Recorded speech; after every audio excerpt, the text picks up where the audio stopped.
સુરતના વેડગામ ખાતે VN Godhani English medium સ્કૂલની વાર્ષિક સમારોહ અયોધ્યોત્સવ યોજ્યો હતો, જેમાં રાજ્યપાલ આચાર્ય દેવવ્રતજી અને શિક્ષણ રાજ્યમંત્રી પ્રફુલભાઈ પાનસેરિયા ઉપસ્થિત રહેવા પામ્યા હતા. ગુજરાતના રાજ્યપાલ આચાર્ય દેવવ્રતજી અને શિક્ષણ રાજ્યમંત્રી પ્રફુલભાઈ પાનસેરિયાની ઉપસ્થિતિમાં સુરતના વેડગામ સ્થિત શ્રીજી ફાર્મ ખાતે વીએન ગોધાણી ઇંગ્લિશ મીડિયમ સ્કૂલનો વાર્ષિક સમારોહ અયોધ્યોત્સવ 2024 યોજ્યો હતો. કાર્યક્રમમાં શાળાના વિદ્યાર્થીઓએ મનમોહક સાંસ્કૃતિક કૃતિઓ રજૂ કરી હતી, જેમાં તેમણે વૈદિક ગ્રંથોનું જ્ઞાન, પરિવાર ભાવનાનું મહત્વ જ્ઞાન સાથે ગમ્મત સ્વરૂપે સમજાવ્યું હતું. આ પ્રસંગે રાજ્યપાલે જણાવ્યું હતું કે દેશને વિશ્વગુરુ બનાવવા માટે શિક્ષણ જ કારગર શસ્ત્ર છે. દેશના શિક્ષિત પ્રતિભાશાળી બાળકો વિદ્યાર્થીઓ પોતપોતાના ક્ષેત્રોમાં પ્રમાણિકતાપૂર્વક પરિશ્રમ કરે તો ભારત રાષ્ટ્ર ગરિમાપૂર્ણ પ્રગતિના પંથે આગળ વધશે. રાજ્યપાલે વધુમાં કહ્યું કે બાળકના કુમળા માણસને માતા પિતાના વર્તન વ્યવહારથી પ્રભાવિત કરે છે. માતા પિતા અને પરિવારજનો દ્વારા સારા નરસામાં વ્યવહારને નિહાળીને બાળક સંસ્કારી અથવા તો અસંસ્કારી બને છે વગેરે તેને જણાવ્યું હતું. જયરામજી કે મિત્રો, તો આજે અમારી વીએન ગોધાણી સ્કૂલનો એન્યુઅલ ફંક્શન હતું, વાર્ષિક પ્રોગ્રામ.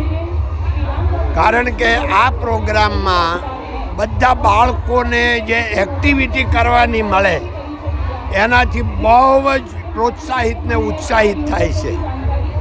એટલે આપણે બાળકો તો પ્રોત્સાહિત થાય, પણ એના વાલીઓ એનાથી પણ વધારે હરખાય છે અને નેચરલી છે. હમણાં ગવર્નર સાહેબે કીધું એમ એ આપણી મૂડી છે, એટલે આનંદ થાય. હું પહેલેથી માનું છું કે ભણતર અક્ષર જ્ઞાન કરતાં ગણતર બહુ મહત્ત્વનું છે, પ્રેક્ટિકલ નોલેજ બહુ મહત્ત્વનું છે. એટલે બાળકોએ જે પ્રેક્ટિકલ એક્ટિવિટી કરી હોય એને અહીંયા બતાવવાનો લાભ મળે. એટલે આ બધા બાળકોને ઉત્સાહ થાય, એને માટે આપણે દર વર્ષે આવો પ્રોગ્રામ કરીએ છીએ. અને આ વખતે આપણે માનનીય શ્રી ગવર્નર સાહેબ દેવવ્રત સાહેબને આમંત્રણ આપ્યું અને એમણે સહર્ષ સ્વીકાર્યું, એ આપણા સદભાગ્ય છે.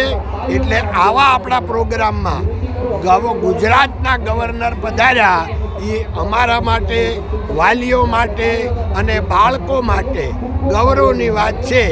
એની સાથે આપણા શિક્ષણ મંત્રી પ્રફુલભાઈ, ડીડીઓ સાહેબ અને ડીએ સાહેબ, એ સિવાય એક્સ મિનિસ્ટર ને બીજા ઘણા બધા આપણા યુનિવર્સિટીના વાઇસ ચાન્સેલર અને આખા મારા બધા મિત્રો અને વડીલો પધાર્યા હતા. અને વાલીઓનો જે શિસ્ત રહ્યો એનાથી ખૂબ આનંદ થયો. ધન્યવાદ.